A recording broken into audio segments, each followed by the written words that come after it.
Hi Bacha Party, welcome to CUET at 24/7. My name is Harsh and I'm your business studies mentor. बच्चा party मैं लेके आ चुका हूं आप लोग के लिए वन शॉट की सीरीज और यहां पे मैं आपको आज करवाने वाला हूं आपका बिजनेस स्टडीज का चैप्टर नंबर वन शॉट में, यानी कि एक बार में ही मैं आपको पूरा का पूरा चैप्टर समझाने वाला हूं। और आज बात करने वाले हैं हम लोग nature and significance of management वाले चैप्टर की। अब ये चैप्टर के बारे में अगर मैं आपको बताऊं तो ये चैप्टर जो है थोड़ा सा लेंदी है बट थोड़ा इजी भी है, यानी कि आप सीयूटी में इसको एक ऐसे ग्रुप में डाल सकते हैं, है ना, लेंदी बट इजी, यानी कि पढ़ाई इसमें मतलब ज्यादा करनी पड़ेगी बट जब आपका पेपर में क्वेश्चन आएंगे ना तो आप आसानी से इस चैप्टर से अटेम्प्ट कर सकते हो, आपको कंफ्यूजन बिल्कुल भी नहीं होगा। तो चलिए इस चैप्टर को मैं आपको शुरू करवाता हूं। सबसे पहले बच्चों हम लोग जब इस चैप्टर में आगे बढ़ते हैं तो सबसे पहले जो है मैनेजमेंट के बारे में जानना होता है कि मैनेजमेंट बेसिकली होता क्या है। तो बच्चों मैनेजमेंट हम उन सारी एक्टिविटीज को कहते हैं जो हम कर रहे हैं अपने ऑर्गेनाइजेशनल गोल्स को अचीव करने के लिए, और वो सारी एक्टिविटीज सिर्फ करना ही नहीं है, उन सारी एक्टिविटीज को इफेक्टिवली और एफिशिएंटली करना है। तो हम इस डेफिनेशन को थोड़ा टुकड़ों में बांट देते हैं कि मैनेजमेंट एक ऐसी प्रोसेस है, management is the process of, जहां पे हम क्या कर रहे हैं, प्लानिंग कर रहे हैं, ऑर्गेनाइजिंग कर रहे हैं, स्टाफिंग, डायरेक्टिंग, कंट्रोलिंग, सब कुछ कर रहे हैं। फिलहाल मैंने यहाँ पे दो चीजें लिखी हुई हैं कि मैनेजमेंट एक ऐसी प्रोसेस है जहां पे हम प्लान कर रहे हैं, ऑर्गेनाइज कर रहे हैं द रिसोर्सेज एंड एक्टिविटीज, हम अपने रिसोर्सेज को लेके आ रहे हैं, हम अपनी एक्टिविटीज को ऑर्गेनाइज कर रहे हैं, अपने बिजनेस की एक्टिविटीज को ऑर्गेनाइज कर रहे हैं ताकि हम अपने ऑर्गेनाइजेशन के स्पेसिफिक गोल्स को अचीव कर सके in the most effective and efficient manner. यानी कि काम सिर्फ करना ही नहीं है, काम को करना है वो भी इफेक्टिव और एफिशिएंट तरीके से करना है, ठीक है, यानी कि बेस्ट तरीके से करना है। ओके, आगे देखते हैं। अब हैरल्ड कुंट्ज और एफडब्ल्यू टेलर की यहाँ पे दो डेफिनेशंस मैनेजमेंट को लेके बहुत अच्छी सी हैं, तो मैंने सोचा चलो उनको भी ऐड कर लेते हैं।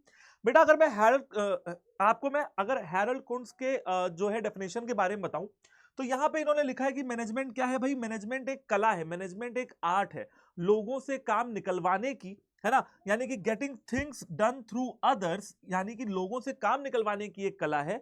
और इसके अलावा इन्होंने ये भी कहा कि जो लोग जिनसे आप काम निकलवाएंगे वो फॉर्मली ऑर्गेनाइज ग्रुप में होने चाहिए, यानी कि राह चलते लोगों से काम नहीं निकलवाना है, उनको पहले अपनी ऑर्गेनाइजेशन में लाना है, फॉर्मली उनको ऑर्गेनाइज करना है, अलग अलग डिपार्टमेंट्स में डालना है और उसके बाद उनसे काम निकलवाना है। बेसिकली यहां पे हैरल्ड जी ने क्या कहा है कि मैनेजमेंट क्या है भैया, एक कला है, और जो मैनेजर है वो कौन है, वो कलाकार है। अभी इसको आगे मैं पढ़ाऊंगा, थोड़ा एक्सप्लेन करूंगा कि कलाकार मैं ऐसा क्यों कह रहा हूं, क्योंकि जब हम लोग नेचर ऑफ मैनेजमेंट पढ़ते हैं तो उसमें मैनेजमेंट ऐसा साइंस, आर्ट और प्रोफेशन पढ़ते हैं। और एफडब्ल्यू टेलर ने यहां पे क्या कहा है कि मैनेजमेंट एक, इन्होंने भी यही कहा कि मैनेजमेंट क्या है भाई, मैनेजमेंट एक कला है, ये जानने की कला है कि तुमको चाहिए क्या। पहली बात तो यही जान जाओ कि तुम्हारी ऑर्गेनाइजेशन करना क्या चाहती है, यानी कि knowing what you want to do, सबसे पहले ये पता करो कि तुम चाहते क्या हो, और इसके बाद ये देखो कि तुम्हारे जो एम्प्लॉइज हैं वो तुम्हारे लिए उस काम को करें, यानी कि seeing that that they do it in the best and the cheapest way. तुम्हारे एम्प्लॉइज, पहले ये डिसाइड करो कि तुम्हें चाहिए क्या, और फिर ये देखो कि तुम्हारे एम्प्लॉइज तुम्हारे लिए वो काम करें in the best and the cheapest way, यानी कि सबसे बढ़िया तरीके से और सबसे सस्ते तरीके से। अब सर बढ़िया को क्या कहते हैं, बढ़िया को कहते हैं इफेक्टिवनेस और सस्ते को कहते हैं एफिशिएंसी। तो चलिए मैं आपको ले चलता हूं इफेक्टिवनेस और एफिशिएंसी की तरफ, और दोनों के बीच में डिफरेंस समझ लेते हैं।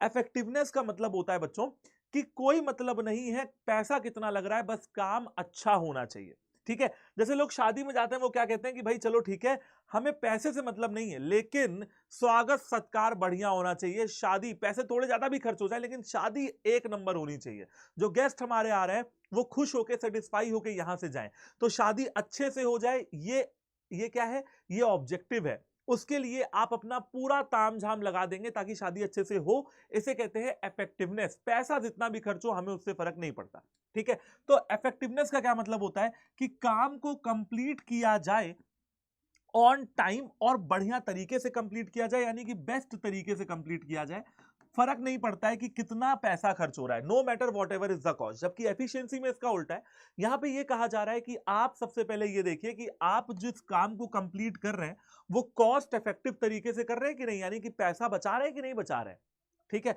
अब कुछ लोगों को क्या होता है, हर चीज में पैसा बचाना होता है कि अरे ऐसा मत करो पैसा बचा लेते हैं, अरे वैसा मत करो पैसा बचा लेते हैं। यहां पे एक ऑर्गेनाइजेशन में एक मैनेजर को पैसा बचाना चाहिए, ये अच्छी बात है, पैसा बचाना अच्छी बात है कि जो भी वो प्रोडक्शन कर रहा है वो कंपनी के स्टैंडर्ड से अगर कम पैसा खर्च करेगा, अगर 100 रुपए उसको मिल रहे हैं यूनिट प्रोड्यूस करने के लिए और उसने 90 में कर दिया, तो ये तो बहुत अच्छी बात है ऑर्गेनाइजेशन के लिए। तो यानी कि एफिशिएंसी और इफेक्टिवनेस दोनों ही अपनी अपनी जगह इंपॉर्टेंट है।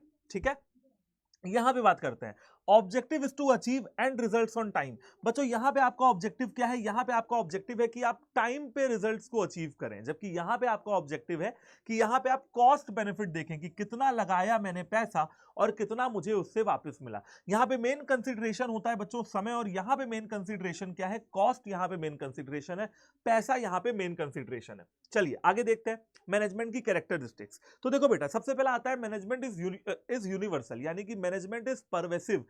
मैनेजमेंट इज परवेसिव का मतलब है जैसा अमेरिका में रहने वाला एक काम करने वाला एक मैनेजर मैनेजमेंट करता है, इंडिया में रहने वाला जो मैनेजर है वो भी वैसे ही मैनेजमेंट करेगा। जो प्रिंसिपल्स वो फॉलो कर रहा है वो प्रिंसिपल्स इंडिया में रहने वाला मैनेजर भी फॉलो करेगा। ठीक है, एक तो ये बात हो गई कि देश दुनिया की सीमाओं से मैनेजमेंट के ऊपर फर्क नहीं पड़ता है, फर्स्ट। और सेकेंड थिंग ये कि ऑर्गेनाइजेशन चाहे किसी भी तरीके की हो, इकोनॉमिक एक्टिविटी कर रहे हो आप या नॉन इकोनॉमिक कर रहे हो, ठीक है, पैसा कमाने की बात कर रहे हो या पैसा कमाने की बात नहीं कर रहे हो, हर तरीके की ऑर्गेनाइजेशन के लिए, हर तरीके की ऑर्गेनाइजेशन के लिए this is necessary, management is necessary. चाहे वो इकोनॉमिक ऑर्गेनाइजेशन हो, पैसा कमाने की बात कर रही हो, चाहे वो इकोनॉमिक ऑर्गेनाइजेशन ना हो, नॉन फॉर प्रॉफिट ऑर्गेनाइजेशन ही क्यों ना हो। जैसे अगर मैं कहूं कि भाई आपके घर में अगर कोई शादी हो रही है, तो जितने भी मेहमान हैं आपके फूफा, चाचा और बुआ, सबको आप छोटे छोटे काम बांट देते हो ताकि हर आदमी अपना बेस्ट दे सके, और ऑब्जेक्टिव क्या है? शादी बढ़िया तरीके से हो जाए। तो क्या इसमें कोई पैसा कमा रहे हो? नहीं, ये तो नॉन इकोनॉमिक एक्टिविटी है, लेकिन तब भी मैनेजमेंट कर रहे हैं। हमारे घर में हमारी मम्मी हमारे लिए खाना बनाती है, और क्या उनका ऑब्जेक्टिव है? कि हमारे बच्चों को और हमारे फैमिली मेंबर्स को पौष्टिक हेल्दी खाना मिलता रहे, फ्रेश खाना मिलता रहे। यही तो उनका ऑब्जेक्टिव है ना। तो बेटा वो अपने ऑब्जेक्टिव के लिए काम कर रही हैं, क्या वो अपनी एक्टिविटीज में मैनेजिंग नहीं करती हैं? करती हैं। जब वो सुबह का नाश्ता बनाती हैं तो नाश्ता करने के बाद उनको रात की चिंता होने लगती है कि यार अभी का तो टाइम हो गया, अब रात में क्या बनेगा, और उसके लिए वो मैनेजमेंट करती है, जिसे हम लोग प्लानिंग कहते हैं। तो हर तरीके की एक्टिविटी में मैनेजमेंट लगता है। अब आते हैं गोल ओरिएंटेड प्रोसेस। भैया मैनेजमेंट जो है वो गोल्स को अचीव करने की बात कर रहा है। आप कोई भी किसी भी तरीके का मैनेजमेंट क्यों कर रहे हो? ताकि कंपनी के गोल्स को आप अचीव करवा सके। कॉन्टिन्यूअस यानी कि management is never ending, human wants are never ending, objectives are never ending. आज आपको साइकिल चाहिए, साइकिल मिल जाएगी, गाड़ी लोगे, गाड़ी मिल जाएगी, कार लोगे, कार मिल जाएगी, हेलीकॉप्टर लोगे।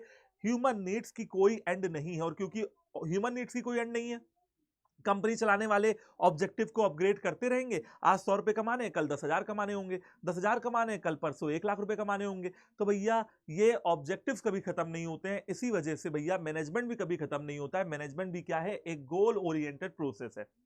इसके अलावा मैनेजमेंट कॉन्टिन्यूअस है, मैनेजमेंट हमेशा चलता जाएगा, मैनेजमेंट हमेशा ही चलता जाएगा, क्योंकि मैंने बताया ऑब्जेक्टिव्स कभी खत्म नहीं होंगे, इसलिए मैनेजमेंट कभी खत्म नहीं होगा।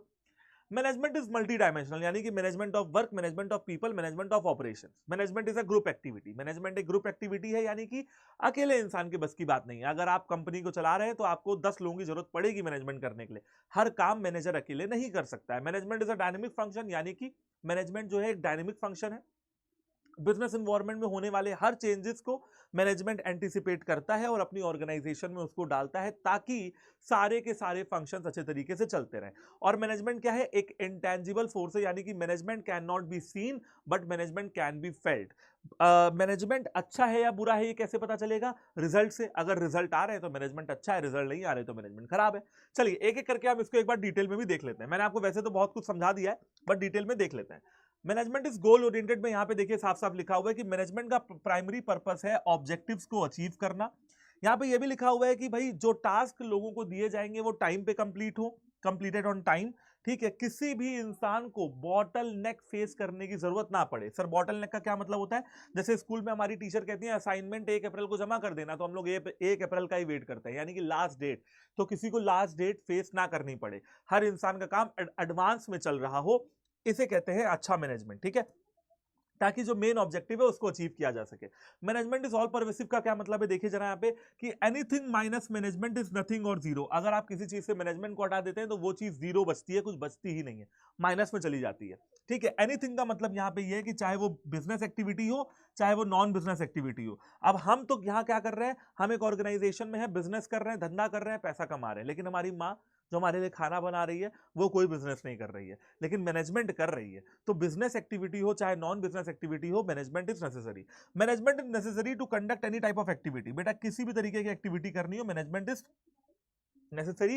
That is why management is pervasive or management is universal. That is why management is pervasive or management is universal. अब देखो बच्चों आगे बढ़ जाते हैं, दो हमने पढ़ लिए, अब आते हैं तीसरे पे। तीसरा क्या है भाई? तीसरा है मैनेजमेंट इज कॉन्टिन्यूअस। देखो बेटा मैनेजमेंट इज कॉन्टिन्यूअस में क्या आएगा? Management never ends. मैनेजमेंट कभी भी खत्म नहीं होता है। मैनेजमेंट कभी भी खत्म नहीं होता है। It is a continuous process, needs to occur all the times. Function such as planning to monitoring happen simultaneously. Planning से लेकर कंट्रोलिंग तक बार बार करते रहते हैं, क्योंकि ऑब्जेक्टिव कभी खत्म नहीं होगा, इसलिए मैनेजमेंट भी खत्म नहीं होगा। जब तक ऑर्गेनाइजेशन डिसॉल्व नहीं हो जाती है तब तक चलता रहेगा मैनेजमेंट। मैनेजमेंट क्या है? ग्रुप एक्टिविटी है भैया। किसके किसके बीच में है? लीडर्स, मैनेजर्स और टीम मेंबर्स के बीच में आप मैनेजमेंट करते हो। एक सिंगल इंसान का काम नहीं है। It is not a single person activity कि वो ऑर्गेनाइजेशन की हर एक्टिविटी को कर ले। मान लीजिए मैं मैनेजर हूं तो क्या मैं अकेले कर लूंगा क्या? मतलब ऑर्गेनाइजेशन का सारा काम अकेले कर लूंगा? ऑर्गेनाइजेशन का छोड़ो, मैं अपने घर का सारा काम अकेले कर सकता हूं? नहीं कर सकता हूं। मैं पैसे भी कमा लूं, मैं घर में खाना भी बना लूं, मैं ये भी कर लूं, वो भी कर लूं, कर सकता हूं। बट इसमें क्या होगा? इसमें कहीं ना कहीं मेरी एफिशिएंसी चली जाएगी, इंपॉर्टेंट मुद्दों को मैं छोड़ने लगूंगा। तो जो कंपनी का टॉप लेवल मैनेजमेंट होता है वो भी कर सकता है, लेकिन जब ऑर्गेनाइजेशन बड़ी होगी, देखिए छोटा घर है, 2 कमरों का मकान है तो कर सकता हूं, ठीक है। यहीं अगर 10 कमरों का मकान है, 20 लोग रहते हैं तो नहीं कर सकता हूं। दोनों में फर्क है। तब तक संभाला जा सकता है जब तक लोग कम है। जब लोग बढ़ने लगेंगे, रिसोर्सेज बढ़ने लगेंगे, पैसा बढ़ने लगेगा, तो अकेला आदमी मैनेज नहीं कर सकता है। फिर आता है मैनेजमेंट इज मल्टी डायमेंशनल। जैसे बेटा होता है ना 3D 4D 5D, बिल्कुल वैसे ही मैनेजमेंट भी 3D है। 3D कैसे है? सबसे पहले आप बात करते हो काम के मैनेजमेंट की, मैनेजमेंट ऑफ वर्क, यानी कि जैसे मैं टीचर हूं, मैं पढ़ा रहा हूं तो मेरे पढ़ाने का मैनेजमेंट। इसके अलावा मैनेजमेंट ऑफ पीपल, यानी कि लोगों का मैनेजमेंट। जैसे मैं टीचर हूं तो मुझे मैनेज किया जा रहा है, तो लोगों का मैनेजमेंट। अब ये क्लास आपको दिख रही है और बैकएंड में क्या क्या चीजें हो रही हैं ये आपको नहीं दिख रहा है। सिर्फ ये क्लास, ये बोर्ड आपको दिख रहा है, ये कंटेंट आपको दिख रहा है और मैं आपको दिख रहा हूं। लेकिन ये क्लास किसी ना किसी ने लगाई होगी। इस क्लास में किसी ना किसी ने वो जो आपको थंबनेल दिख रहा है वन शॉट का, वो किसी ना किसी ने लगाया होगा, ठीक है। ये यूट्यूब चैनल को कोई मैनेज कर रहा होगा, उसे कहते हैं ऑपरेशंस। तो मैनेजमेंट ऑफ ऑपरेशंस यानी कि काम और काम के पीछे होने वाले काम। बेटा आपके स्कूल में 15 अगस्त 26 जनवरी का वो होता है ना, फंक्शन होता है, एनुअल फंक्शन होता है। उसके पीछे देखा है आपने, स्टेज के पीछे टीचर्स खड़े रहते हैं। बच्चे परफॉर्म कर रहे हैं, लेकिन स्टेज के पीछे भी कुछ बच्चे होते हैं, कमिटी मेंबर, जो उनको मैनेज करते हैं। जो बच्चे हैं वो है पीपल, जो वो परफॉर्म कर रहे हैं वो है वर्क, और जो बैक एंड पे जो काम हो रहा है वो है ऑपरेशन। जो बैक स्टेज पे काम हो रहा है वो है ऑपरेशन। मतलब ऑपरेशन समझ लीजिए गाड़ी का इंजन है जो दिख नहीं रहा है लेकिन गाड़ी को चला रहा है। ओके, आगे बढ़ते हैं। अब बात करते हैं भाई management is an intangible force. बेटा मैंने आपसे क्या बताया कि मैनेजमेंट क्या है? मैनेजमेंट एक इंटेंजिबल फोर्स है, यानी कि मैनेजमेंट को देखा नहीं जा सकता है, बट मैनेजमेंट को महसूस किया जा सकता है। कैसे किया जा सकता है भाई? सिंपल सी बात है, अगर आपको गुड और बैड मैनेजमेंट के बारे में पता लगाना है तो आप ये समझ जाइए कि अगर रिजल्ट अच्छे हैं तो मैनेजमेंट गुड, अगर रिजल्ट खराब है तो मैनेजमेंट खराब है, ठीक है। उसके अलावा क्या लिखा हुआ है कि अगर एम्प्लॉइज अपने टारगेट्स को मीट करते हैं, है ना, तो इसका मतलब है कि मैनेजमेंट अच्छा चल रहा है। आगे बढ़ते हैं। Management is a dynamic function. देखो बेटा मैंने आपको बताया कि बिजनेस इन्वायरमेंट हमेशा चेंज होता रहता है, एक्सटर्नल फैक्टर्स हमेशा चेंज होते रहते हैं, जैसे कि social, political, environmental, legal, technological, हमेशा बदलते रहते हैं, ठीक है। बिजनेस इन्वायरमेंट अभी आगे आपको पढ़ाऊंगा। ये क्योंकि हमेशा बदलते रहते हैं, इसीलिए बहुत जरूरी है कि ऑर्गेनाइजेशन इस बदलते हुए इन्वायरमेंट के हिसाब से चले, सिचुएशन के हिसाब से चले, ठीक है। आगे देखते हैं, इंपॉर्टेंस ऑफ मैनेजमेंट शुरू करते हैं। देखिए हम लोगों को मैनेजमेंट पढ़ लिया, फीचर्स पढ़ लिए, अब आगे आते हैं कि मैनेजमेंट इंपॉर्टेंट क्यों है। सबसे पहली बात, मैनेजमेंट इंपॉर्टेंट क्यों है? क्योंकि मैनेजमेंट हेल्प करता है हमको गोल्स को अचीव करने में। ये तो मैंने आप लोग को बता ही दिया कि किसी भी मैनेजमेंट का, कोई भी मैनेजमेंट के अंदर मैनेजर है, उसका रोल क्या है? ताकि वो हमको गाइड करे। क्यों गाइड करेगा भाई? क्यों गाइड करेगा? एक टीचर अपने स्टूडेंट को क्यों गाइड करेगा? ताकि स्टूडेंट का पेपर निकले। एक मैनेजर अपने एम्प्लॉयज को क्यों गाइड करेगा? ताकि जो ऑर्गेनाइजेशन के गोल्स हैं वो अचीव हो सकें, ठीक है, और इंडिविजुअल एफर्ट्स को ऑर्गेनाइजेशनल ऑब्जेक्टिव्स की तरफ मोड़ा जा सके। दूसरा आता है इंक्रीजिंग द एफिशिएंसी। भाई देखिए काम हर आदमी कर रहा है। देखिए 16 लाख बच्चा सीयूटी का पेपर दे रहा है, 16 लाख बच्चों में से 16 लाख बच्चा मैं मान रहा हूं कि चलो कुछ ना कुछ तो पढ़ के जा ही रहा होगा, एम्प्टी माइंडेड तो नहीं जा रहा होगा। भाई किसको पसंद है, आप एक बात बताओ कि सीयूईटी का फॉर्म जो है जब एक कैंडिडेट भरता है तो उसके 1800 रुपए 2000 रुपए खर्च हो जाते हैं। कौन अपने 1800 2000 रुपए फर्जी के भाई किसके पास है आप बताइए। जब सीयूटी का फॉर्म भरा 16 लाख बच्चों ने 1800 या 2000 रुपए का, किसके पास है इतना फर्जी पैसा जो वेस्ट कर रहा है फॉर्म भरने में। इसका मतलब है कि जितने बच्चे भी फॉर्म भर रहे हैं वो कहीं ना कहीं सीरियस हैं, पेपर दे पाए ना दे पाए, पास हो जाए फेल हो जाए वो एक अलग बात है, सीरियस तो है। नहीं तो 1800 रुपए किसी के पास फर्जी तो है नहीं, और अगर है तो भैया जाओ किसी गरीब को दान कर दो, है ना। फर्जी तो है नहीं, इसका मतलब काम के हैं वो 1800 रुपए जो आप खर्च कर रहे हो। ठीक है, सीयूटी का फॉर्म आपने भरा, पैसा लगाया, पढ़ाई करनी है। एग्जाम्पल दे रहा हूं ये मैं आपको एग्जाम्पल दे रहा हूं, पढ़ाई करनी है। 16 लाख बच्चा पढ़ाई कर रहा है, टीचर का काम क्या है, टीचर जो यहां पे आपको सिखा रहा है उसका काम क्या है कि वो उन 16 लाख बच्चों की भीड़ से आपको अलग स्टैंड आउट करवाए। कैसे करवाएगा सर, एक बच्चा है 16 घंटे पढ़ाई करता है कुछ नहीं आता है, एक बच्चा 8 घंटे पढ़ाई करके बहुत कुछ आ जाता है। कैसे आता है, बेस्ट गाइडेंस से। कैसे आता है, बेस्ट मैनेजमेंट से। कैसे आता है, प्रोडक्टिविटी को इंक्रीज करके। कैसे आता है, एफिशिएंसी को इंक्रीज करके। तो भाई प्रोडक्टिविटी को इंक्रीज करना है। अब चाहे बेटा ऑर्गेनाइजेशन का एग्जांपल ले लो, चाहे स्टूडेंट लाइफ का एग्जांपल ले लो। एक बच्चा आता है वो कहता है सर मैं 16 घंटे पढ़ाई करता हूं, एक बच्चा आता है कहता है सर मैं तो 6 घंटे 8 घंटे पढ़ाई करके आ गया घर से, पेपर मेरा क्लियर हो गया। पॉइंट ऑफ डिफरेंस क्या था, क्या उसको भगवान ने बना के भेजा था 8 घंटे वाले को, नहीं। क्या 16 घंटे वाले को भगवान ने नहीं बनाया, उसको भी भगवान ने बनाया। फर्क क्या हो गया, फर्क ये हो गया कि वो अपने 8 घंटे को भी 16 घंटे के तरीके से इस्तेमाल कर रहा था, इफेक्टिव आवर्स ज्यादा थे। लेकिन 16 घंटे वाला किताब खोल के बस ऐसे बैठा हुआ था और उसको पढ़ाई का नाम दे रहा था। इफेक्टिव आवर्स की बात हो रही है, एफिशिएंसी की बात हो रही है कि भैया एफिशिएंसी को बढ़ाओ। और एफिशिएंसी कैसी होगी, जब आप प्लान करते हो, जब आप ऑर्गेनाइज करते हो, जब आप कंट्रोल करते हो और जब आप डायरेक्टिंग करते हो। ठीक है, अब आप ये समझ लो कि कितना जरूरी है किसी की गाइडेंस, चाहे वो स्टूडेंट लाइफ हो और चाहे वो एक ऑर्गेनाइजेशन हो। गाइडेंस के बिना आप आगे बिल्कुल भी नहीं बढ़ सकते। ठीक है ना, अब आगे समझ लेते हैं यार। थर्ड आता है हमारा डायनेमिक ऑर्गेनाइजेशन। देखिए बच्चों, मैनेजमेंट जो है वो एक डायनेमिक ऑर्गेनाइजेशन क्रिएट करता है। आप एक फेज ऑफ डेवलपमेंट से निकल के दूसरे फेज ऑफ डेवलपमेंट में चले जाते हो, क्योंकि बिजनेस इन्वायरमेंट हमेशा चेंज हो रहा है। तो आपको अपने बिजनेस को एडजस्ट करना पड़ेगा, जहां तहां एडजस्ट करना पड़ेगा, ताकि बिजनेस इन्वायरमेंट से आप कदम से कदम मिला के चल सकें। डायनेमिक का मतलब यही होता है बच्चा पार्टी, है ना। डायनेमिक का मतलब होता है दैट इज एवर चेंजिंग। फिर आता है helps in achieving individual objective. भैया देखिए एक बात समझिए, मैनेजमेंट का काम सिर्फ इतना नहीं है कि ऑर्गेनाइजेशन के ऑब्जेक्टिव को अचीव करवाया जाए, मैनेजमेंट का काम यह भी है कि हर इंडिविजुअल को गाइड किया जाए, जितने भी एम्प्लॉइज हैं सबको गाइड किया जाए ताकि वो अपने पर्सनल ऑब्जेक्टिव्स को भी अचीव कर पाए, और साथ ही साथ अपने पर्सनल ऑब्जेक्टिव्स को अचीव करने के लिए ऑर्गेनाइजेशनल ऑब्जेक्टिव्स को भी अचीव करते रहे। अब यहां पे आप पूछोगे कि सर हमारे जो सीयूटी के एग्जाम की अगर बात की जाए तो इस चैप्टर से मेन इंपॉर्टेंट चीजें क्या है, ये सारे सवाल आपके मन में आते हैं। सबसे पहले बेटा आप लोग ये समझिए कि क्लास 12th को आप भूल जाओ, यानी कि क्लास 12th में जैसा आप लिख लिख के आते थे वो खत्म है। बीएसटी का एग्जाम में आपको मिलते हैं 45 मिनट और करने होते हैं 40 क्वेश्चन। मान के चलो अगर आप मोटा मोटा पकड़ लेते हो तो आपको एक क्वेश्चन के लिए 1 मिनट मिल रहा है। ठीक है, इस 1 मिनट में करने के लिए आपको 4 ऑप्शन है और 4 ऑप्शन में आपको एक सही ऑप्शन को टिक करना है और 1 नंबर की आपकी नेगेटिव मार्किंग है। अगर यानी कि कोई क्वेश्चन गलत होता है तो 6 नंबर कटेंगे, 5 नंबर क्वेश्चन गलत होने के और 1 नंबर नेगेटिव मार्किंग के। यानी कि बच्चों यहां पे जो आपको मेन फोकस करना है वो क्या करना है, मेन फोकस करना है कंसेप्ट क्लैरिटी पे, ताकि क्वेश्चन गलत ना हो। ठीक है, चलिए यहां पे आपको हर एक चीज को ना बहुत डिटेल में, जैसे मान लीजिए अगर मैं समझाने पे आ जाऊं तो इंडिविजुअल ऑब्जेक्टिव्स क्या होते हैं ये मैं कम से कम आधे घंटे तक समझा सकता हूं अगर मैं समझाने पे आ जाऊं। लेकिन आपको उतने पे नहीं जाना है, आपको कंसेप्ट क्लैरिटी लेनी है, क्योंकि यहां पे आपको लिखना नहीं है। पॉइंट समझिएगा, यहां पे आपको एमसीक्यू टिक करना है और एमसीक्यू टिक करने के लिए आपको लॉजिक पकड़ में आना चाहिए।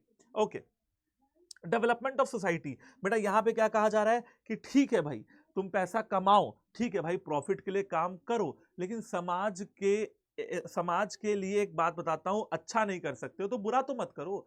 सामाजिक जिम्मेदारियां हैं हर व्यवसायिक को, हर बिजनेसमैन को उन सामाजिक दायित्वों को भी निभाना पड़ेगा, क्योंकि आप सोसाइटी का हिस्सा हैं। सोसाइटी की ग्रोथ भी होनी चाहिए आपकी ग्रोथ के साथ साथ। तो ये लिखा हुआ है कि भाई ऑर्गेनाइजेशन की ग्रोथ इंपॉर्टेंट है, मैं मना नहीं कर रहा हूं, लेकिन कुछ मॉरल रिस्पॉन्सिबिलिटीज भी होती हैं, कुछ सोशल रिस्पॉन्सिबिलिटीज भी होती हैं, जैसे कि एम्प्लॉयमेंट अपॉर्चुनिटीज प्रोवाइड करना, गुड क्वालिटी प्रोडक्ट प्रोवाइड करना और सर्विसेज प्रोवाइड करना। ठीक है बच्चों, तो ये हो गया आपका इंपॉर्टेंस ऑफ मैनेजमेंट। आगे बढ़ते हैं और ऑब्जेक्टिव्स पे आते हैं। अगर मैं सबसे पहला ऑब्जेक्टिव बात करता हूं बेटा, तो सबसे पहला जो ऑब्जेक्टिव है वो आपका कौन सा है? वो आपका है ऑर्गेनाइजेशनल ऑब्जेक्टिव। देखो बच्चों, 3 तरीके के ऑब्जेक्टिव आपके देखने के लिए यहां पे मिलते हैं।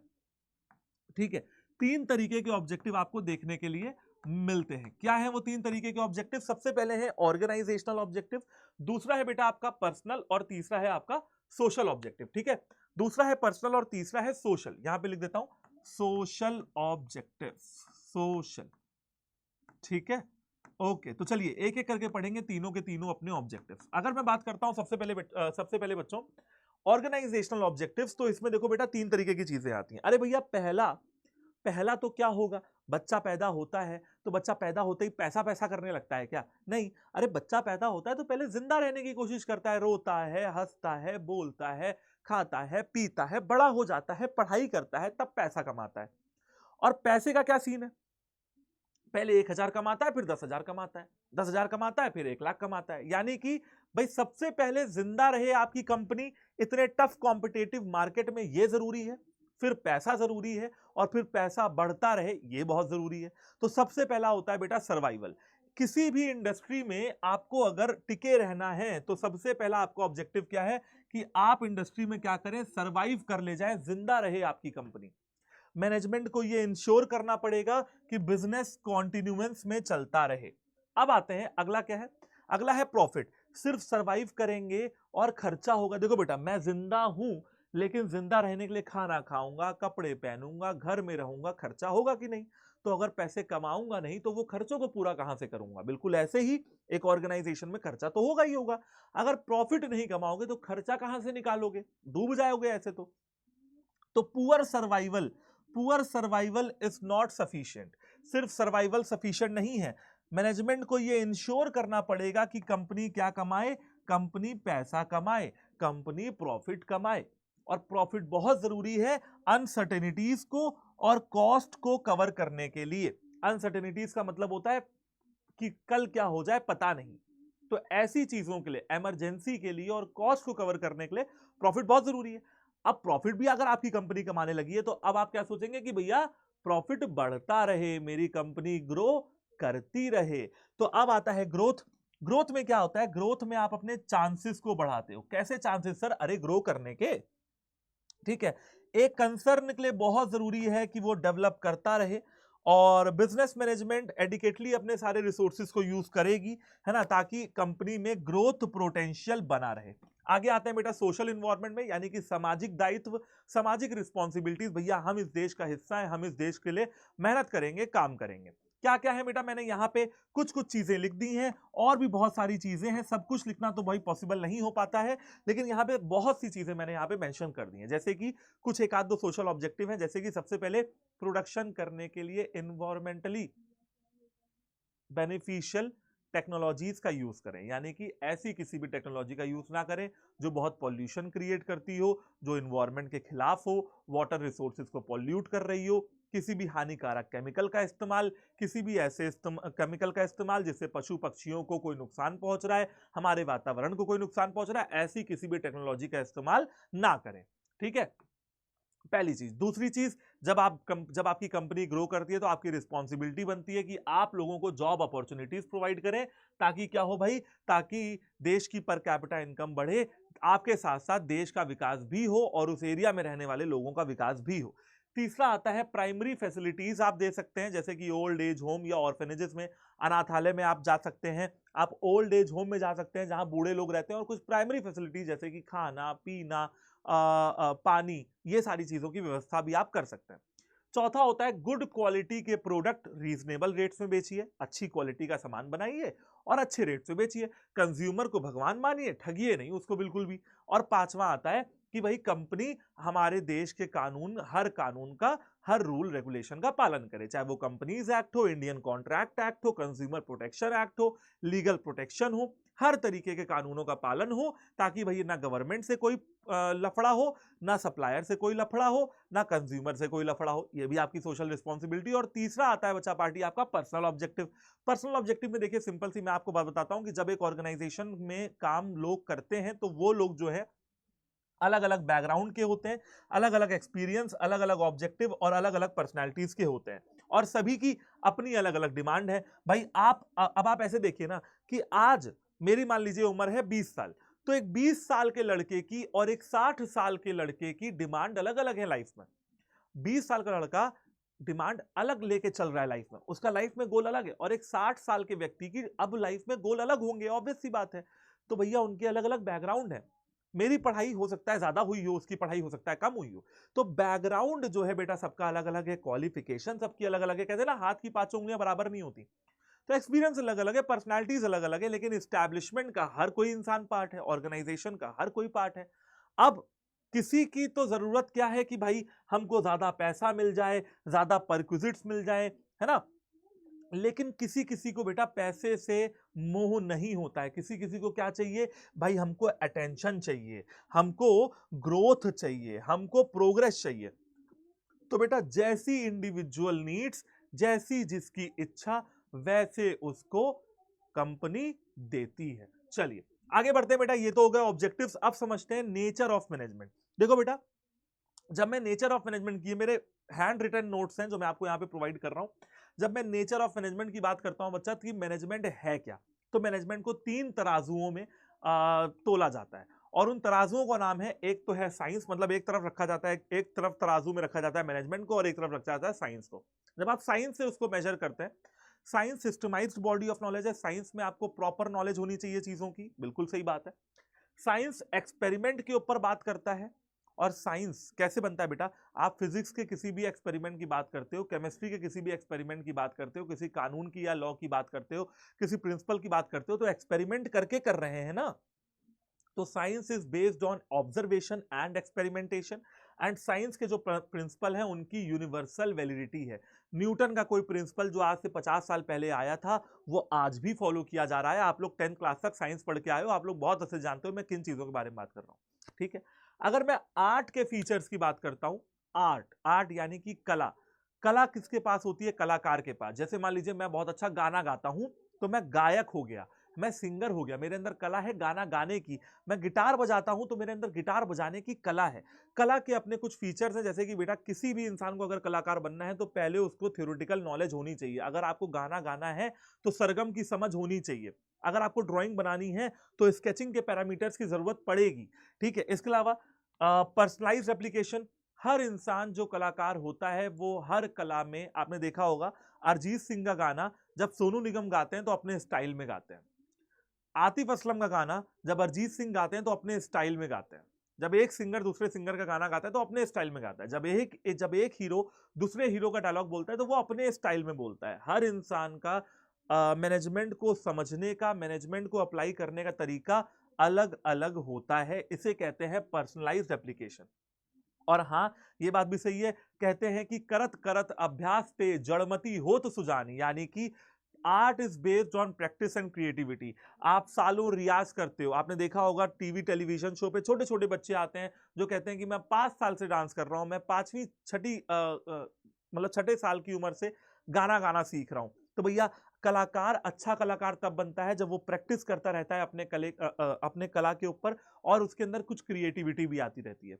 लास्ट में आता है प्रोफेशन। प्रोफेशन बोले तो व्यवसाय, व्यवसाय बोले तो डॉक्टर, इंजीनियर, टीचर, ये लोग क्या होते हैं, लॉयर, प्रोफेशनल्स होते हैं। प्रोफेशनल्स कौन होते हैं सर? सर प्रोफेशनल्स कौन होते हैं? प्रोफेशनल्स होते हैं जैसे कि वेल डिफाइंड, हाँ मैंने आपको बता दिया डॉक्टर, लॉयर, ये सब। सबसे पहले किसी को भी प्रोफेशन में आना है, डॉक्टर बनना है एमबीबीएस करना पड़ेगा, टीचर बनना है, मैं टीचर हूं तो मुझे कॉमर्स की समझ है। इसके अलावा लॉयर को बनना है तो भैया एलएलबी की पढ़ाई करनी पड़ेगी, एलएलएम की पढ़ाई करनी पड़ेगी। सबसे पहले आपके पास well defined body of knowledge होनी चाहिए। नॉलेज होनी चाहिए प्रॉपर, माने कि आपकी क्वालिफिकेशन वैसी ही होनी चाहिए। रेस्ट्रिक्टेड एंट्री, हर कोई प्रोफेशन में नहीं आ सकता है। प्रोफेशन में आना है तो वो क्वालिफिकेशन चाहिए होगी। डॉक्टर बनना है तो एमबीबीएस करना पड़ेगा। प्रोफेशनल एसोसिएशन, सीए बनना है तो आईसीएआई से जुड़ना पड़ेगा, डिग्री लेनी पड़ेगी। सीएस बनना है तो आईसीएसआई से डिग्री लेनी पड़ेगी। ठीक है ना, ये वाली चीज है, यानी कि प्रोफेशनल एसोसिएशन होना बहुत जरूरी है। लॉयर बनना है अच्छा तो बार काउंसिल का मेंबर बनना पड़ेगा। Ethical code of conduct, doctor क्या होता है बेटा, डॉक्टर क्या होता है, डॉक्टर के अपने एथिक्स है, अपना एक कोड ऑफ कंडक्ट है, ठीक है ना। वो डॉक्टर, आपने मुन्ना भाई एमबीबीएस देखी ना, उसमें उसका जो चिंकी का फादर होता है वो क्या कहता है कि जब मैं पेशेंट के साथ रिलेशन बनाता हूं तो ऑपरेशन करते समय मेरे हाथ कांपेंगे, रिलेशन नहीं बनाता हूं मैं, अगर वो मेरा पेशेंट है तो मैं उस हिसाब से काम करूंगा। तो वो कोड ऑफ कंडक्ट की बात कर रहा था। बाकी संजय दत्त तो कह रहे थे झप्पी दे दो, ये कर दो, वो कर दो, वो एक अलग चीज है, ठीक है, वो एक अलग चीज है, वो उनका व्यवहार है। लेकिन अगर कोड ऑफ कंडक्ट की बात करेंगे, डॉक्टर के कोड ऑफ कंडक्ट की, तो वो वही था जो चिंकी के पापा संजय दत्त को बता रहे थे। पांचवा आता है सर्विस मोटिव। सर्विस मोटिव यानी कि भाई हम क्या है, डॉक्टर क्या है, सामान नहीं बेच रहा भाई, सर्विस दे रहा है, टीचर सर्विस दे रहा है, पढ़ाने की, पढ़ाने का काम कर रहा है। तो ये हो जाती है बेटा। अब सर मैनेजमेंट है क्या एक्चुअली में, सबसे पहले management does not meet criteria of profession. आप एनसीईआरटी को देखेंगे तो साफ साफ लिखा हुआ है मैनेजमेंट प्रोफेशन तो बिल्कुल नहीं है। आर्ट की बात करते हैं, मैनेजमेंट पूरी तरीके से आर्ट है, मैनेजमेंट इज कंप्लीट आर्ट, नीचे लिखा हुआ मैंने ब्लू कलर से। मैनेजमेंट साइंस है क्या, मैनेजमेंट एक सोशल साइंस है, क्या है, एक सोशल साइंस है, एक एनएग्जैक्ट साइंस है, प्योर साइंस नहीं है। मैनेजमेंट एक सॉफ्ट साइंस है, यानी कि प्रोफेशन तो मैनेजमेंट बिल्कुल नहीं है, साइंस थोड़ा बहुत है, और आर्ट पूरा पूरा है, यानी कि मैनेजमेंट एक कला है। चलिए आगे बढ़ेंगे और बात समझेंगे हम लोग। अब नेक्स्ट कंसेप्ट पे आएंगे जो कि है लेवल्स ऑफ मैनेजमेंट। ठीक है बच्चों, देखिए लेवल्स ऑफ मैनेजमेंट बेटा होता है बेसिकली ऐसे लोग जो टॉप लेवल, मिडिल लेवल या लोअर लेवल में ऑपरेट कर रहे हैं। अगर मैं टॉप लेवल मैनेजमेंट की बात करता हूं तो टॉप लेवल मैनेजमेंट में कौन कौन आता है, कंपनी के CEO, CMO, CFO, CSO, CTO यानी कि chief executive officer, chief marketing officer, chief financial officer, chief financial officer, chief marketing, chief technical, ये सारे कौन है, चीफ चीफ चीफ, जहां पे वर्ड आ जाए समझ जाइए कि वो टॉप लेवल मैनेजमेंट है। सीयूटी के पेपर में ऐसे बहुत क्वेश्चन पूछे जाते हैं कि which among the following is not among the top level management. President, managing director, जैसे कि आपके स्कूल में, आपके स्कूल के कोई फाउंडर होंगे, फाउंडर जिन्होंने स्कूल को बनाया होगा, तो वो जो फाउंडर सर हमारे होते थे, जो वो फाउंडर सर थे या जो फाउंडर मैम थी जिन्होंने हमारे स्कूल को बनाया था, वो स्कूल के जो फाउंडर होते हैं वो फाउंडर हो गए। ठीक है, अब आपके स्कूल के बहुत सारे ब्रांचेस होंगी आपके शहर में, तो जो ब्रांचेस के अंदर जो प्रिंसिपल हैं वो कौन है, वो है मिडिल लेवल मैनेजमेंट। और जो आपके स्कूल में जो जो हर डिपार्टमेंट के हेड हैं वो हो गए आपके एचओडी, वो हो गए आपके लोअर लेवल मैनेजमेंट। यानी कि भैया देखो, यानी कि हर डिपार्टमेंट का हेड, जैसे marketing head, purchase head, operations head, sales head, branch head, finance head, ये लोग कौन होते हैं बेटा, ये लोग हर जो ब्रांच के हेड है ना, ये लोग कौन होते हैं बेटा, ये लोग मिडिल लेवल मैनेजमेंट में आते हैं। लास्ट में आते हैं बेटा लोअर और ऑपरेटिव लेवल मैनेजमेंट, ये लोग कौन होते हैं, जैसे कि supervisor, foreman, inspector, junior manager, clerk, ये लोग होते हैं लोअर लेवल मैनेजमेंट।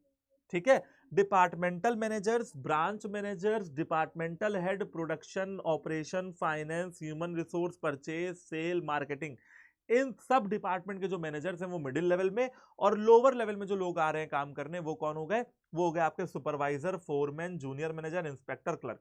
अगर आप देखते हैं रिस्पॉन्सिबिलिटी, तो यहाँ पे रिस्पॉन्सिबिलिटी बढ़ रही है, यानी कि आप जैसे जैसे ऊपर लेवल पे चले जाएंगे तो रिस्पॉन्सिबिलिटी आपकी बढ़ती जाएगी, जैसे जैसे आप नीचे आते जाएंगे तो अथॉरिटी क्या होता है, flows from top to bottom. Top level management वाला थोड़ी अथॉरिटी मिडिल को देगा, मिडिल वाला थोड़ी अथॉरिटी लोअर को देगा, और रिस्पॉन्सिबिलिटी भैया बढ़ती जाएगी। टॉप लेवल मैनेजमेंट की रिस्पॉन्सिबिलिटी सबसे ज्यादा होती है क्योंकि वो वेलफेयर और सर्वाइवल को देखते हैं। मिडिल लेवल मैनेजमेंट वाला टॉप और लोअर के बीच में लिंक स्टैब्लिश करता है, और लोअर वाला क्या करता है, वर्कफोर्स से डायरेक्टली टच में रहता है, वर्कफोर्स के लिए रिसोर्सेस लाता है, और काम करने के लिए बेहतरीन क्या लाता है, कह सकते हो कि बेहतरीन सारी जुगाड़ करके रखता है, सारी व्यवस्था करके वो रखता है। ठीक है, आई होप कि बचा पार्टी आप लोग को यहां तक सारी चीजें क्या हो गई होंगी, समझ में आ गई होंगी। चलिए हम लोग बढ़ते हैं बच्चों आप कोऑर्डिनेशन की ओर। तो ये आ जाता है आपका कोऑर्डिनेशन। कोऑर्डिनेशन क्या है बेटा, कोऑर्डिनेशन आप जानते हो, कोऑर्डिनेशन को हम लोग एसेंस ऑफ मैनेजमेंट बोलते हैं, यानी कि एसेंशियल एलिमेंट है कोऑर्डिनेशन हमारे मैनेजमेंट का।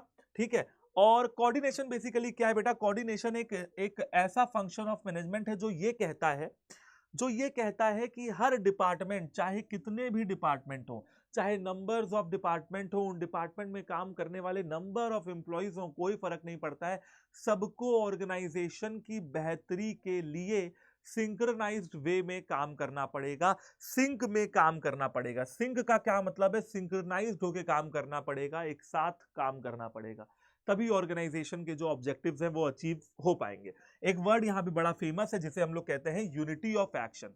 ठीक है, ये भी लिखा हुआ है कि जितनी भी एक्टिविटीज कैरी ऑन की जा रही हैं, जितने भी टास्क हैं कैरी ऑन करने के लिए, उन सारी एक्टिविटीज में हार्मोनी यानी कि पीस यानी कि शांति यानी कि एकता बैठाए रखने का काम भी कोऑर्डिनेशन का ही होता है। और थर्ड पार्ट देखिए क्या कहा जा रहा है कि coordination is an important aspect.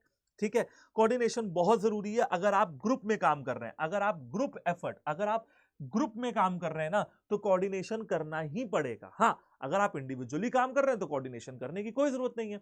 यह भी कहा जाता है कभी कभी क्वेश्चंस में कि coordination is a common thread which runs through all the activities of an organisation. में यानी कि मैं हिंदी में बताता हूं, कोऑर्डिनेशन वो धागा है जो मैनेजमेंट के सारे मोतियों को पिरो के रखता है। कोऑर्डिनेशन वो धागा है जो मैनेजमेंट की सारी मोतियों को पिरो के रखता है। यानी कि अलग अलग मोतियां कौन कौन है? अलग अलग मोतियां हैं, ये डिपार्टमेंट, ये डिपार्टमेंट, ये डिपार्टमेंट, ये डिपार्टमेंट, ये हो। तो भैया इन सारी मोतियों को जो अलग अलग हैं, इन सबको एक साथ लाने का काम कौन करता है भैया? ये करता है कोऑर्डिनेशन। तो ये तो हो गए अलग अलग डिपार्टमेंट काम कर रहे हैं, ये फंक्शंस ऑफ मैनेजमेंट। लेकिन ये जो धागा है ना बच्चों, ये धागा है ना, ये धागा जो अटूट है वो है कोऑर्डिनेशन का। जोड़ने का काम भी कोऑर्डिनेशन का होता है। आगे देख लेते हैं बेटा कि कोऑर्डिनेशन की भाई क्या क्या इंपॉर्टेंसेस है। सबसे पहले एक्शन में यूनिटी लाना कि भाई मैं अपना काम करूं, आप अपना काम करो, लेकिन ऑब्जेक्टिव एक होना चाहिए।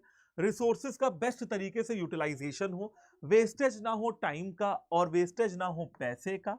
कॉपरेशन, सब लोग कॉपरेशन यानी कि साथ ही हाथ बढ़ाना, एकला चलो नहीं करना है। यहाँ पे एकला चलो नहीं कि अकेले ही चलते रहोगे।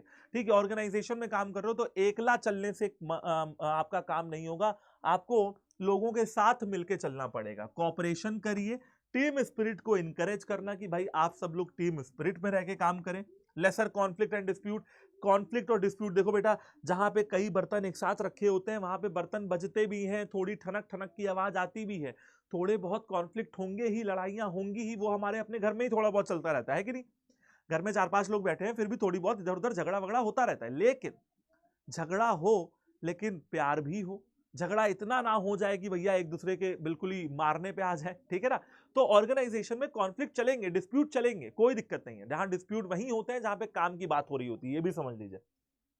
ठीक है, अगर आप किसी से एग्री नहीं कर रहे हैं इसका मतलब आप दोनों मिलकर काम कर रहे हैं, काम से तो रिलेटेड जो है एग्री नहीं कर रहे ना, पॉलिटिक्स तो कर नहीं रहे बैठ के, वो चीज है। तो कोऑर्डिनेशन करना बहुत जरूरी है ताकि लड़ाई झगड़े हो लेकिन कम हो, और अगर हो जाए तो वो सुलझ जाए।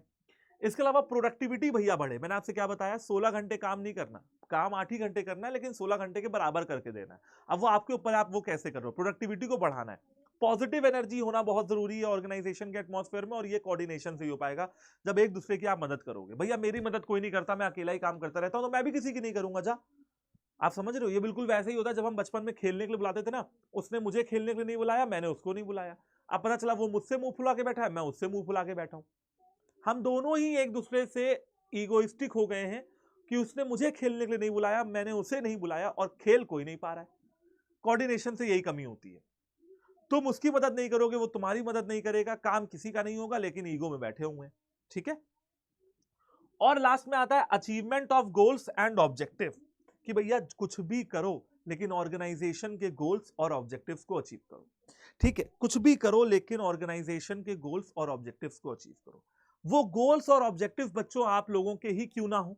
जैसे कि अगर मैं यहां पे कोऑर्डिनेशन की बात करता हूं तो सर कोऑर्डिनेशन का यहां पे क्या मतलब हुआ। जैसे सबसे पहले आपने देखा, जब आप मैनेजमेंट करते हो तो करते हो अपने गोल्स को अचीव। अगर आप कोऑर्डिनेशन करते हो तो बच्चों आप लोगों को यहां पे पता है किसके बीच में कोऑर्डिनेशन की बात हो रही है, यहां पे स्टूडेंट्स के बीच में कोऑर्डिनेशन की बात हो रही है, और यहां पे टीचर्स के बीच में कोऑर्डिनेशन की बात हो रही है। एक तरफ तो स्टूडेंट्स हैं और एक तरफ टीचर्स हैं, एक तरफ टीचर्स हैं तो एक तरफ सारे के सारे रिसोर्सेज हैं, है ना? आप समझ रहे हो कि भाई आपको इस समय किस चीज की जरूरत है, आपको इस समय अपने ऑब्जेक्टिव्स अचीव करने हैं। आप अगर इस क्लास तक पहुंचे हैं इसका सीधा सा मतलब है कि आप सीयूटी की तैयारी कर रहे हैं, बिजनेस स्टडीज आपका डोमेन है, अकाउंट्स, इकोनॉमिक्स आप लोग पढ़ना चाहते हो। ठीक है, तो यहां पे आपको कोऑर्डिनेशन बैठाना पड़ेगा अपने टीचर्स के साथ। रिसोर्सेज यूज करने पड़ेंगे और रिसोर्सेज का एफिशिएंट यूटिलाइजेशन करना पड़ेगा। सर रिसोर्सेज बोले तो सबसे बड़ा जो आपके पास रिसोर्सेज है ना बेटा, जो सबसे बड़ा संसाधन है आपके पास, रिसोर्स है, वो है आपका टाइम, वो है आपका समय। जो अगर ये 40 दिन भी आपके निकल जाते हैं आपके हाथ से, तो फिर समझ लीजिए कि आगे आप 40 दिन के बाद हाथ मलते रह जाएंगे और कुछ भी हाथ नहीं लगेगा। ये 40 दिन ही हैं जिनमें आप अपना बेस्ट डाल सकते हो, अपनी प्रोडक्टिविटी को बढ़ा सकते हो। 40 दिन में 16 घंटे पढ़ाई नहीं करनी है, पढ़ाई 8 ही घंटे करनी है, लेकिन 16 घंटे के बराबर करनी है। बाकी के 4 घंटे रिवाइज करना और बाकी के 4 घंटे मैंने आपको दे दिए, जाओ जो मर्जी वो करो। समझ रहे हो ना? समझ रहे हो? तो अब आप लोग को अपना ऑब्जेक्टिव बच्चों सेट कर लेना है कि हमारा जो ऑब्जेक्टिव है वो एक है, एक लक्ष्य वो है सीयूईटी। सीयूईटी के जरिए ड्रीम कॉलेज में एडमिशन लूंगा। एडमिशन में बहुत कंपटीशन है, पूरे देश भर के बच्चे यहां पे आ रहे हैं, बट मुझे अपनी एक सीट चाहिए और उस एक सीट के लिए मैं लड़ाई करता रहूंगा जब तक वो एक सीट मुझे मिल नहीं जाती। और बच्चों हम लोग आपसे ये वादा करते हैं, टीचर्स क्या कर रहे हैं, हम लोग आपसे वो वादा करते हैं कि यार आपको इतना अच्छा पढ़ाएंगे, इतना अच्छा पढ़ाएंगे, इतना बढ़िया तरीके से आपको फुल सिलेबस कवरेज मिलेगा, आपको फुल एमसीक्यू प्रैक्टिस मिलेगी और आपको वो सारे रिसोर्सेज भी मिलेंगे जिसके द्वारा आप अपने ऑब्जेक्टिव्स को क्लियर कर पाओ। तो कोऑर्डिनेशन में ही अपन सारे काम करने वाले हैं। तो सारी मोतियां कोऑर्डिनेशन के धागे से पिरो दी जाएंगी, लेकिन वो पिरो कैसे पाएंगे भाई? वो पिरो पाएंगे हम लोग अपने प्रतिज्ञा बैच में। और बच्चों क्योंकि आप जानते हो कि मार्च यहां पे एंड हो रहा है, मार्च आपका खत्म हो रहा है, तो मार्च की एक सेल चल रही है, मेगा सेविंग सेल चल रही है, जहां पे आपको 20% का, मैं तो कहता हूं 20 ही क्यों, आपको लगभग 21 से 22% का फायदा मिल जाएगा अगर आप क्या करेंगे, एप्लीकेशन के माध्यम से प्रतिज्ञा बैच में एनरोल करते हैं। ठीक है, डीले नॉट अलाउड भैया, मार्च खत्म, ये ऑफर खत्म। अगर आप एप्लीकेशन के माध्यम से प्रतिज्ञा बैच में एनरोल करते हैं तो आपको 21-22% का डिस्काउंट मिल जाएगा। और ये 21-22% का डिस्काउंट मिलेगा कैसे? वो मिलेगा एक कोड यूज करके जिसका नाम है Y76 और 9। ये कोड आप नोट कर लीजिए, ठीक है। और यहां पे अगर आपको कहीं भाई अपने भाई से जुड़ना है, अपने हर्ष सर से जुड़ना है, तो हर्ष भैया से जुड़ना है, तो बेटा आपको ये कोड लगाना है Y769। अगर आपको मेरी क्लासेस अच्छी लग रही हैं और आप चाहते हो कि आपको प्रतिज्ञा बैच में भी मैं बिल्कुल ऐसे ही अच्छे तरीके से पढ़ाता रहूं और आप मुझसे डिटेल में हर चीज पढ़ना चाहते हो, तो इस कोड को आपको यूज कर देना है ताकि आपको ज्यादा से ज्यादा यहाँ पे डिस्काउंट मिल जाए देखने के लिए, ठीक है। और ये सब चीजें किस लिए हैं? सबसे पहली बात तो बेटा अभी आपका प्रतिज्ञा के साथ प्रतिज्ञा प्लस बैच भी लॉन्च हो चुका है, जहां पे आपको हाइब्रिड किट भी प्रतिज्ञा बैच के साथ साथ मिल रही है। इस हाइब्रिड किट के में आपको क्या क्या मिल रहा है? सीयूटी की प्रीवियस ईयर पेपर की बुक्स है, 80 ओएमआर शीट मिल रही है, 120 ऑनलाइन टेस्ट मिल रहे हैं और ये सब लेटेस्ट पैटर्न पे बेस्ड है, ठीक है। और ये सारी की सारी चीजें आपको कहां मिल जाएंगी? ये सारी की सारी चीजें बच्चों आप लोगों को प्रतिज्ञा बैच और प्रतिज्ञा प्लस बैच में मिल जाएंगी। हाइब्रिड किट की बात की जाए तो वो आपको प्रतिज्ञा प्लस बैच में मिलेगी, प्रतिज्ञा में नहीं मिलेगी। और दोनों के बीच में अमाउंट का डिफरेंस सिर्फ 300-400 रुपीज का, यानी कि ये सब कुछ जो हाइब्रिड किट है ना वो आपके घर तक पहुंचा दी जाएगी और मात्र 300 से 400 रुपए में। तो बेटा हम लोग लॉन्च कर रहे हैं अपना प्रतिज्ञा बैच, जो कि भाई आपका शुरू हो चुका है। आपकी क्लासेस अभी बिल्कुल ही एकदम टाइम से हो रही हैं, तो आप लोग बिना देर किए क्या कर सकते हैं? प्रतिज्ञा बैच में एनरोलमेंट कर सकते हैं। कैसे कर पाएंगे एनरोलमेंट वो मैं आपको दिखा देता हूं, और कैसे कोड यूज करके आपको डिस्काउंट लेना है तो वो वाली चीजें मैं आपको यहां पे दिखा देता हूं। सबसे पहले बच्चा पार्टी आप लोग को यहां पे अपने एप्लीकेशन पे डाउनलोड कर लेना है। मैंने आपको बताया कि एप्लीकेशन पे फायदा ज्यादा मिलेगा। एप्लीकेशन को आप डाउनलोड करिए। एप्लीकेशन को डाउनलोड करने के बाद आप ऑल कोर्सेज पे जाएंगे। ऑल कोर्सेज पे आप जाते हो, आप यूजी पीजी एंट्रेंस एग्जाम पे जाते हो, आप सीयूटी यूजी पे जाते हो, सीयूटी यूजी पे जाके आप सीयूटी कॉमर्स पे जाएंगे। जो मैंने बताया आपको हाइब्रिड किट जो आपको मिलेगी वो प्रतिज्ञा प्लस में मिलेगी। जैसे ही आप यहाँ पे ये वाला कोड हटा दीजिए जो पहले से लगा हुआ है, बाय नाउ पे क्लिक करिए। बाय नाउ पे क्लिक करने के बाद आपने गए कूपन कोड एंटर किया, कूपन कोड सिंपल है Y76 और 9। आप अप्लाई करेंगे, अप्लाई करेंगे तो पाएंगे आपको यहाँ पे 20% का डिस्काउंट देखने के लिए मिल गया है। सारे टीचर चाहे वो जीटी हो, लैंग्वेज हो और चाहे वो डोमेन हो, आपको यहाँ पे तन मन धन से संलग्नता के साथ पढ़ा रहे हैं। तो आप प्रतिज्ञा प्लस बैच में एनरोलमेंट कर लेंगे। 3,360 रुपीज अप्रॉक्सीमेटली आपको ये बैच पड़ेगा। एंड इसमें पढ़ाई तो हो ही रही है, हाइब्रिड किट मिल ही जाएगी, ठीक है, मॉक टेस्ट मिल ही जाएंगे, ओएमआर शीट मिल ही जाएगी। तो जिन रिसोर्सेज के बारे में मैं आपसे बात कर रहा था वो यहाँ पे आपको मिल जाएगा। एंड आपको क्या करना है, सिर्फ एक छोटा सा डिसीजन, सिर्फ एक छोटा सा इनिशिएटिव लेना है कि हाँ भाई ये बैच मुझे लेना है, और अपने पापा या मम्मी को या जो भी आपके घर में हो उनको कन्विंस करना है कि पापा मेरी पढ़ाई के लिए ये बैच लेना मेरे लिए बहुत ज्यादा जरूरी हो जाता है, क्योंकि यही 40 दिन है मेरे पास अब कुछ आगे करने के लिए लाइफ में, ठीक है ना। क्योंकि भैया कोर्स कुछ भी करोगे लेकिन यूजी डिग्री बहुत जरूरी है, अंडर ग्रेजुएशन बहुत जरूरी है, और वो डिग्री एक अच्छे कॉलेज से हो तो 4 चांद लग जाते हैं आपके करियर में, और आपका कहीं ना कहीं करियर आगे का बहुत बढ़िया निकलता है। तो बच्चा पार्टी, आई होप कि आप लोग को आज की क्लास अच्छी लगी होगी। Thank you very much session को ज्वाइन करने के लिए, और भी ऐसे ही वन शॉट आते रहेंगे मेरे, तो stay tuned with my classes, stay tuned with CUT अड्डा 24/7, एंड कमेंट जरूर कर दीजिएगा कि मेरी आज की क्लास आपको कैसी लगी। Bye bye, take care and जय हिंद, all the very best, and मिलते हैं प्रतिज्ञा बैच के अंदर। ओके।